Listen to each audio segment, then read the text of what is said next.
नमस्कार, news point लेकर हाजिर हूं मैं राजीव। दोस्तों, मोदी सरकार इस समय चौतरफा हमलों से घिरी हुई है। चौतरफा हमले क्या हैं आपको बताता हूं। एक तरफ टीएमसी ने दिल्ली से बंगाल तक बीजेपी के खिलाफ मोर्चा खोल दिया है, तो वहीं दूसरी तरफ कांग्रेस अध्यक्ष मल्लिकार्जुन खड़गे ने मोदी को विदेश नीति को कमजोर करने पर फटकारा है। जबकि राहुल गांधी ने तो उन्नाव से लेकर अंकिता भंडारी केस और गंदे पेयजल से लेकर अरावली तक इन तमाम मसलों पे घेरते हुए सीधे भ्रष्ट जनता पार्टी तक, बीजेपी को भ्रष्ट जनता पार्टी तक कह दिया है। इतने हमले ही काफी नहीं थे कि अमेरिका से भी मोदी के लिए अच्छी खबरें नहीं आ रही हैं, जिसके बाद बीजेपी को सफाई देने उतरना पड़ा है।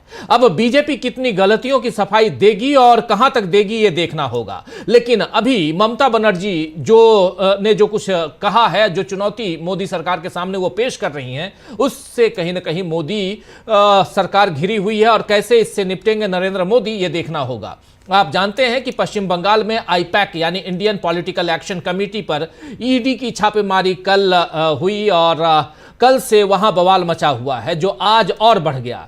दरअसल ममता बनर्जी ने आज ईडी की छापेमारी के खिलाफ एक बड़ी विरोध रैली निकाली। इस तस्वीर को आप देखिए, ये विरोध रैली है और जिसमें लोगों ने केंद्र सरकार के खिलाफ नारे लगाए। इधर आज इसी मामले में कलकत्ता हाई कोर्ट में दायर याचिका पर सुनवाई भी होनी थी, जो हंगामे की वजह से नहीं हो पाई, बल्कि जज नाराज होकर कोर्ट से बाहर चली गई और मामले को 14 फरवरी तक के लिए स्थगित कर दिया गया। माफी चाहूंगा, 14 जनवरी तक के लिए स्थगित कर दिया गया। वहीं दिल्ली में आज टीएमसी के 8 सांसदों को गृह मंत्री अमित शाह के आवास और दफ्तर के बाहर प्रदर्शन करने के लिए गिरफ्तार किया गया। और गृह मंत्री, ये देखिए तस्वीरें आप देख लीजिए, एक 8 सांसद, ये महुआ मोइत्रा हैं और इधर डेरेक ओब्रायन, ये तमाम टीएमसी के सांसद, इनको किस ढंग से गिरफ्तार करके हिरासत में लेते हुए, डिटेन करते हुए यहां दिल्ली पुलिस दिखाई दे रही है और इसके बाद इनको ले जाया गया। ये तस्वीरें आप देख रहे हैं अमित शाह के दफ्तर और घर के बाहर। टीएमसी के 8 सांसद गए थे आज प्रदर्शन करने के लिए और इसके बाद यहां इन सबको गिरफ्तार किया गया। दिल्ली पुलिस महुआ मोइत्रा और डेरेक ओब्रायन जैसे सांसदों को घसीट कर हिरासत में ले रही है और इसके वीडियो भी आपके सामने हम लेकर आए। ये वीडियो आप देख लीजिए, जिस पर बीजेपी फिर घिर गई है। आपको बता दूं कि प्रदर्शन के दौरान टीएमसी सांसदों ने तख्तियां उठाई थीं, जिन पर लिखा था कि बंगाल मोदी शाह की गंदी राजनीति को खारिज करता है। वहीं महुआ मोइत्रा ने कहा है कि कल यानी गुरुवार 8 जनवरी जो बीता है, पूरे भारत और बंगाल ने देखा कि कैसे गृह मंत्रालय ने ईडी का दुरुपयोग किया। ईडी को हमारी पार्टी की राजनीतिक और रणनीतिक जानकारी चोरी करने भेजा गया। ममता बनर्जी शेरनी हैं, उन्होंने हमारी पार्टी की संपत्ति की रक्षा की है। आइए जरा सुन लीजिए महुआ मोइत्रा की जुबानी क्या कह रही हैं, सुनिए। Of evidence, what is of this? evidence. Actually, you say what you're talking about is it is our property. It is our property. ED has come in to do a robbery into our house. ED is doing political espionage and ED is doing the political loot of our property. IPAC, everybody knows that IPAC is. We have a signed contract with them for our election strategy and our election work. All our election data, our surveys, our candidate lists, everything is in the IPAC offices. Now, 1 month before an election, in the middle of the SIR, on some old trumped up 6 or 7-year-old coal scams case, suddenly they've woken up and they have come to get all our information. So they have come to tamper with our information and take it and go and give it to the ED. And Mamata Banerjee has gone in. If somebody comes to your house to do a robbery, you are within your rights of self-defense to go and protect your own property. Mamata Banerjee is the leader of our party. That is our party's own confidential private information. We have every right to go in there and try and save it. Otherwise, ED will take everything and give it to the BJP. So it is the other way around. The shoe is on the other foot. तो सुन रहे थे आप ममता बनर्जी, यहाँ महुआ मोइत्रा ने अपनी बातें रखी हैं। वहीं अपने सांसदों को हिरासत में लिए जाने पर ममता बनर्जी ने एक पोस्ट में क्या कुछ लिखा है वो आपके सामने रखता हूं। यहाँ ममता बनर्जी कह रही हैं कि मैं अपने सांसदों के साथ किए गए शर्मनाक और अस्वीकार्य व्यवहार की कड़ी निंदा करती हूं। गृह मंत्री के कार्यालय के बाहर विरोध प्रदर्शन करने के अपने लोकतांत्रिक अधिकार का प्रयोग करने के लिए निर्वाचित प्रतिनिधियों को सड़कों पर घसीटना कानून प्रवर्तन नहीं है। ये वर्दी में अहंकार है। ये लोकतंत्र ये लोकतंत्र है, भाजपा की निजी संपत्ति नहीं। लोकतंत्र सत्ता में बैठे लोगों की सुविधा या आराम पर नहीं चलता। जब भाजपा नेता विरोध करते हैं तो वे विशेष सम्मान और विशेषाधिकार की उम्मीद करते हैं। जब विपक्षी सांसद अपनी आवाज उठाते हैं तो उन्हें घसीटा जाता है, हिरासत में लिया जाता है और अपमानित किया जाता है। यह दोहरा मापदंड भाजपा के लोकतंत्र के विचार को उजागर करता है, जिसमें आज्ञा पालन की जगह है, असहमति की नहीं। यहां साफ साफ कह रही हैं कि इसमें आज्ञा पालन की जगह है, असहमति की जगह नहीं है। एक बात स्पष्ट समझ लें, सम्मान पारस्परिक होता है। यहां इसके बाद एक बात आप स्पष्ट समझ लें, सम्मान पारस्परिक होता है। आप हमारा सम्मान करें, हम आपका सम्मान करेंगे। आप हमें गलत राह पर घसीटेंगे तो हम आपको सहिष्णुता, असहमति और लोकतांत्रिक नैतिकता के संवैधानिक सिद्धांत पर वापस लाएंगे। यह हमारा भारत है, हम अधिकार से नागरिक हैं, किसी कुर्सी, बैज या सत्ता के पद के अधीन नहीं। किसी भी सरकार, किसी भी पार्टी या किसी भी गृह मंत्री को यह तय करने का अधिकार नहीं है कि लोकतंत्र में सम्मान का हकदार कौन है। यह बात यहां कह रही हैं ममता बनर्जी कि आखिर सम्मान का अधिकार हकदार कौन है, यह तय करने का अधिकार आपको नहीं है। आपको बता दूं कि टीएमसी की तरफ से बीजेपी को मिली इस चुनौती के बीच एक बड़ा दावा टीएमसी सांसद कीर्ति आजाद ने भी किया है। उन्होंने लिखा है कि वे यानी बीजेपी लोकतंत्र विरोधी तरीके से काम कर रहे हैं। छापेमारी भी अवैध थी। वे लूटते हैं और हमें घोटाले का आरोप लगाते हैं। उन्होंने हमारी रणनीति और उम्मीदवार सूची ले ली। भाजपा के आंतरिक सर्वे में दिख रहा है कि वे 25 से ज्यादा सीटें नहीं जीत पाएंगे, लेकिन ममता बनर्जी भारी बहुमत से मुख्यमंत्री बनेंगी और आगे चलकर प्रधानमंत्री भी। साफ साफ इन्होंने प्रधानमंत्री की कुर्सी भी अब आगे के लिए रख दी, ममता बनर्जी के लिए। अब मोदी का जोर तो फिलहाल बंगाल चुनाव जीतने में है दोस्तों, लेकिन इसके लिए जैसी रणनीतियां बीजेपी बना रही है, कहीं उसमें दिल्ली भी हाथ से ना निकल जाए। वैसे भी इस समय सारे विपक्षी दल फिर से बीजेपी को एक साथ घेरने में लगे हैं।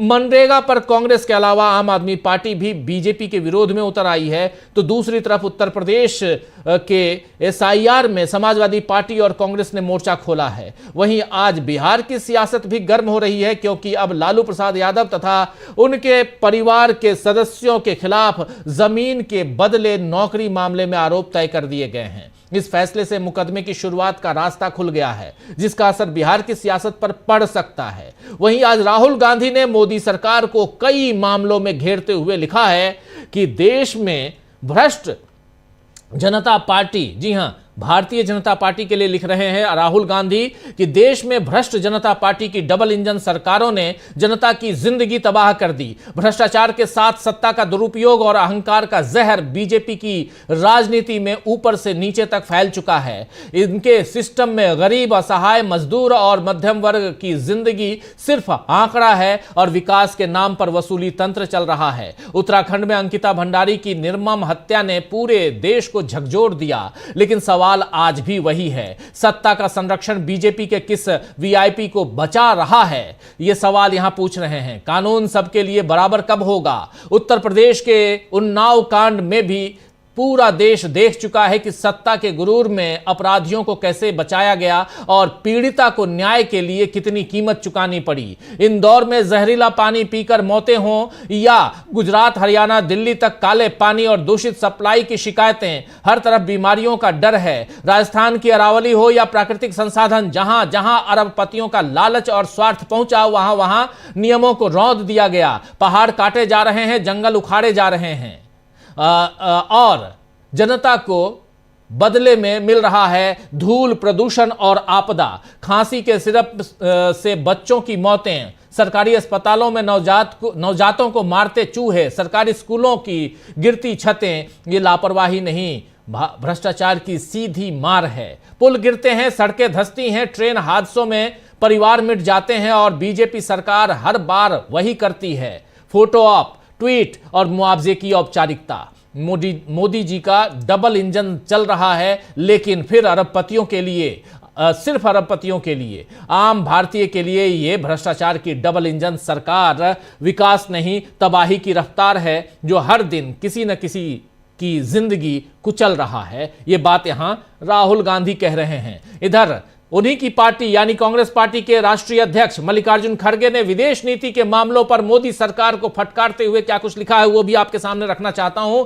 यहां साफ साफ लिख रहे हैं मल्लिकार्जुन खड़गे, कोटेड, मैं देश नहीं झुकने दूंगा। ये बात किसने कही थी? ये बात नरेंद्र मोदी ने कही थी। उसी को कोट करते हुए यहां लिख रहे हैं कि आज जो हो रहा है वो बिल्कुल उसका उल्टा है। दो ताजा उदाहरण सामने रख रहे हैं। पहला, 5 साल से लगा चीनी कंपनियों पर बैन हटाया जा रहा है। गलवान में भारतीय वीर सैनिकों ने जो आहुति दी, उनके बलिदान का अपमान तो मोदी जी चीन को क्लीन चिट थमाकर किया था।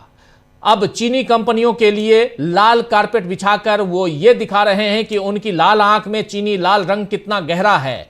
दूसरा, अमेरिकी राष्ट्रपति ट्रंप रोजाना भारत द्वारा रूसी तेल निर्यात पर टिप्पणी कर रहे हैं, पर मोदी जी चुप हैं, अपनी नजरें चुरा रहे हैं। सर वाली बात सरेंडर ज्यादा दिखती है और इस हमारे लिए विदेश नीति मतलब राष्ट्र हित सर्वोपरि होना चाहिए, पर मोदी सरकार ने हमारी नॉन अलाइंड और स्ट्रेटेजिक ऑटोनॉमी की विदेश नीति को गहरी चोट पहुंचाई है। यहां मोदी सरकार की विदेश नीति एक वाइल्ड पेंडुलम की तरह कभी इधर कभी उधर झूलती है और इसका नुकसान भारत की जनता को हो रहा है। तो यहां खड़गे के दावे सही साबित हो रहे हैं दोस्तों, क्योंकि आज ही अमेरिकी वाणिज्य सचिव हार्वर्ड लटनिक का दावा आया है, जो विदेश सचिव वाणिज्य सचिव हैं, उनका दावा आया है कि भारत और अमेरिका व्यापार समझौता इसलिए नहीं हुआ क्योंकि प्रधानमंत्री नरेंद्र मोदी ने अमेरिकी राष्ट्रपति डोनाल्ड ट्रंप से सीधे बात नहीं की थी। अब मिलने के लिए तो सर क्या मैं आ सकता हूं, ये कहते हैं प्रधानमंत्री, में आई सर कैन आई कम, में आई कम। और लेकिन दूसरी तरफ यहां डोनाल्ड ट्रंप से जब बात करनी चाहिए कि टैरिफ कैसे कम किया जाए, इस पर उन्होंने बात नहीं की और ये बात नहीं होने के कारण आज जगहसाई हो रही है और सबसे ज्यादा यहां के व्यापारियों को तकलीफ हो रही है, यहां के कर्मचारियों को तकलीफ हो रही है जिनकी कंपनियां बंद हो रही हैं। इसे खारिज करने और मोदी के लिए सफाई देते हुए आज भारत के विदेश मंत्रालय के प्रवक्ता रणधीर जायसवाल ने कहा है कि प्रधानमंत्री नरेंद्र मोदी और राष्ट्रपति डोनाल्ड ट्रंप के बीच 2025 में 8 बार बातचीत हुई। विदेश मंत्रालय की साप्ताहिक मीडिया ब्रीफिंग में उन्होंने कहा है रणधीर जायसवाल ने कि हमारे प्रधानमंत्री और राष्ट्रपति के बीच 2025 के दौरान 8 बार फोन पर बातचीत हुई है, जिसमें हमारी व्यापक साझेदारी पर दोनों नेताओं ने चर्चा की है।